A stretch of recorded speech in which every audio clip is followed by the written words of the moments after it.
जय जगन्नाथ बंधुगण।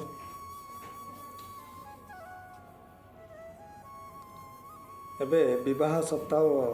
चलुछि बा चालू रही समस्ते नवदंपति मानक विवाह उत्सव जो चलुछि समस्त को हार्दिक शुभेच्छा और शुभकामना मो तरफ आपण मान सम्मुखर सब आसे किछि किछि छोट छोट टॉपिक नहीं आसे तो किसी लोकंर भल पाइबा थाईपे किसी लोकंर घृणा थाईपे कहीं मु टाइम पास करुच्ची निश्चय कि मुझे टाइम पास करुच्ची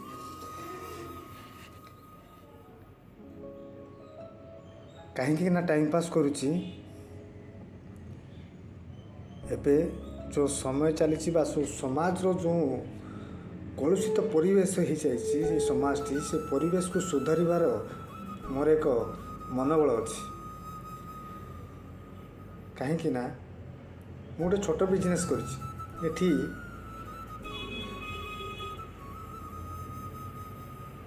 समस्त बुढ़ा बुढ़ी कतरू आरंभ कर युवक पिला माने आसंती बड़ दुखर कथा जो बुढ़ा बुढ़ी माने आसंती से माने कांथी पकाते कहीं कहले कारण से माने अलग ही चलती पुओ बहु ठारू अलग ही रुहती मन मन भारी कष्ट लगे आज्ञा पिला माने बड़ मनीष है भी बापा माँ अली गछट बुझी पारती ना कहीं जानते कारण से ही बापा माँ जिते से पिलाटी को छोट अवस्था अली पूरण करुए आज जिते से बापा माँ वृद्धावस्था हो जाए माने वृद्धावस्था में बालुत अवस्था बुढ़ा बुढ़ी माँ जिते से जेहेतु से 60 वर्ष ऊपर ही जाती से बालुत अवस्था हो जाती सब टिके टिके कथा से रागी जाती आज्ञा जमी छोट पिला टिके टिके कथा रागी जाती आपण मैंने तो बुझाती सेमती से टिके टिके कथा रागी जाती कहीं रागी जाती से घर को केमी घर कर रखापी से प्रचेषा करती और से कथार से टिके टिके कथा रागी जाती आई कथा को जी धर बसे से घर घर रुहे तेणुक से बुढ़ा बुढ़ी मात्र आसिक मत कांधी पकाती मुझे जानी कि मुझे दलर नुहे कौन गोटे उच्च आसन पाइनि जे मुझे समस्या को समाधान करें केवल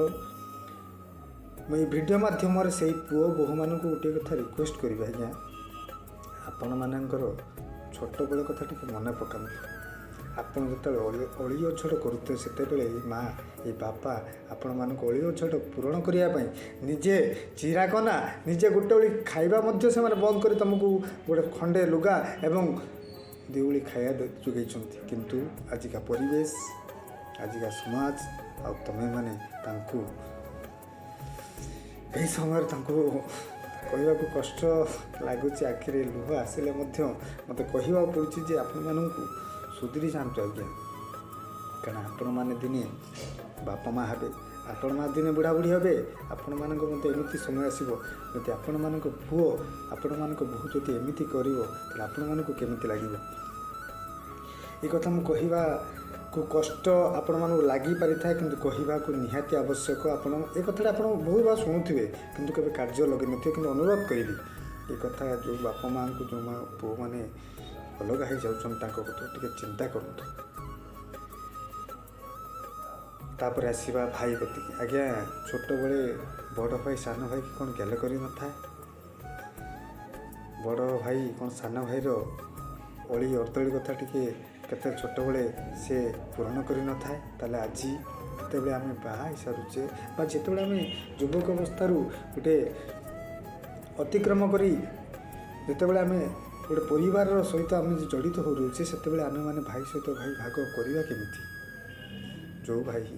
आम छोट बेले सब दुख कष्ट सहीकि आमको हस फुटी पारा आज से भाई को आम छाती बाड़ी किमिति लड़वा जाऊे अनुरोध करी सान हो कि बड़ भाई जार भी भूल था निज निज कथार बुझाणा है सुंदर परिवेश करंतु एवं ये विवाह जो उत्सव चली विवाह उत्सव जो नवदंपति माने निज निजर जीवन साथी बाछुंट से मोर गोटे कथा कहबी जो भाईटी जो भौणीटी को पाई गोटे कथा कह आज्ञा भाईटी ଭଉଣୀଟି ମୋର ତା ବାପା ମା ଭାଇ ଗାଁ ପଡ଼ିଆ ଛାଡ଼ିକି ଆସି ଗୋଟେ ପର ଲୋକକୁ ଆପଣାର କରିଛି, ଗୋଟେ ପର ପରିବେଶକୁ ଆପଣାର କରିବାକୁ ଆସିଛି। କେବେ ବି ତମର କଷ୍ଟ ଦେବେନି ଏବଂ ସେଇ ଭାଇର ଯେଉଁ ପରିବେଶ ଅଛି, ସେଇ ଭାଇର ଯେଉଁ ମା ବାପା ମାନେ ଅଛନ୍ତି ବା ଭଉଣୀ ଅଛି, ତାଙ୍କୁ ମଧ୍ୟ ଅନୁରୋଧ କରିବି, ଯେଉଁ ଭଉଣୀଟି ତା ଘର ଛାଡ଼ି ଆସି ଆପଣମାନଙ୍କୁ ଆଦରି ନେଇଛି ତାକୁ କେବେ ଅସହାୟ କରିବେନି। ସବୁବେଳେ ତାକୁ ନିଜ ଝିଅ ବୋଲି ଭାବି ତାକୁ ଏ ପରିବେଶରେ ଜଡ଼ିତ ରଖିବେ। ଏବଂ ସେଇ ଭଉଣୀକୁ ମଧ୍ୟ ଗୋଟିଏ କଥା କହିବି, ଆପଣ ଯେମିତି ଆପଣ ବାପା ମାଆଙ୍କୁ ଆଦରି ଥିଲେ ସେମିତି ଶାଶୁ ଶ୍ୱଶୁରକୁ ଆଦରି ଯାଆନ୍ତୁ। ନିଶ୍ଚୟ ଦେଖିବେ ଏ ପରିବେଶ କେତେ ଶୃଙ୍ଖଳିତ ରହିବ, କେତେ ଭଲ ପାଇବା ମିଳିବ। ଆଉ ସବୁ ଦିଗରେ, ସବୁ କ୍ଷେତ୍ରରେ, ସବୁ ଜାତିର ସବୁ ଲୋକଙ୍କୁ ଗୋଟିଏ କଥା କହିବି ଏବଂ ମା ଜାତିକୁ ଗୋଟିଏ କଥା କହିବି, ଆପଣମାନେ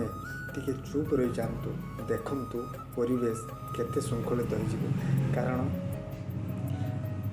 ଭାଇମାନେ ତ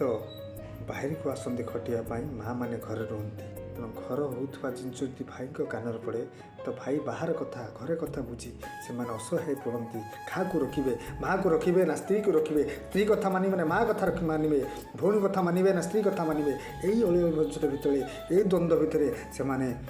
ଝଗଡ଼ା କରି ବସନ୍ତି, ଯାହାଫଳରେ ପରିବାର ଭିତରେ ମନାନ୍ତର ସୃଷ୍ଟି ହୁଏ। ଅନୁରୋଧ କରିବି ମାଆମାନଙ୍କୁ ଟିକିଏ ନରିମି ଯାଆନ୍ତୁ, ନିଜ ନିଜ ଭିତରେ ଭୁଲ ବୁଝାମଣାକୁ ନିଜେ ସୁଧାରି ନିଅନ୍ତୁ। ଏକ ସୁନ୍ଦର ପରିବେଶ, ସୁନ୍ଦର ମନୋହର ଭଲ ପାଇବା ନିଜ ଭିତରେ ସୃଷ୍ଟି କରନ୍ତୁ। ଜୟ ଜଗନ୍ନାଥ। सर्वे भवन्तु सुखिनः, सर्वे सन्तु निरामया, सर्वे भद्राणि पश्यन्तु, मा कश्चित् दुःखः भवेत्।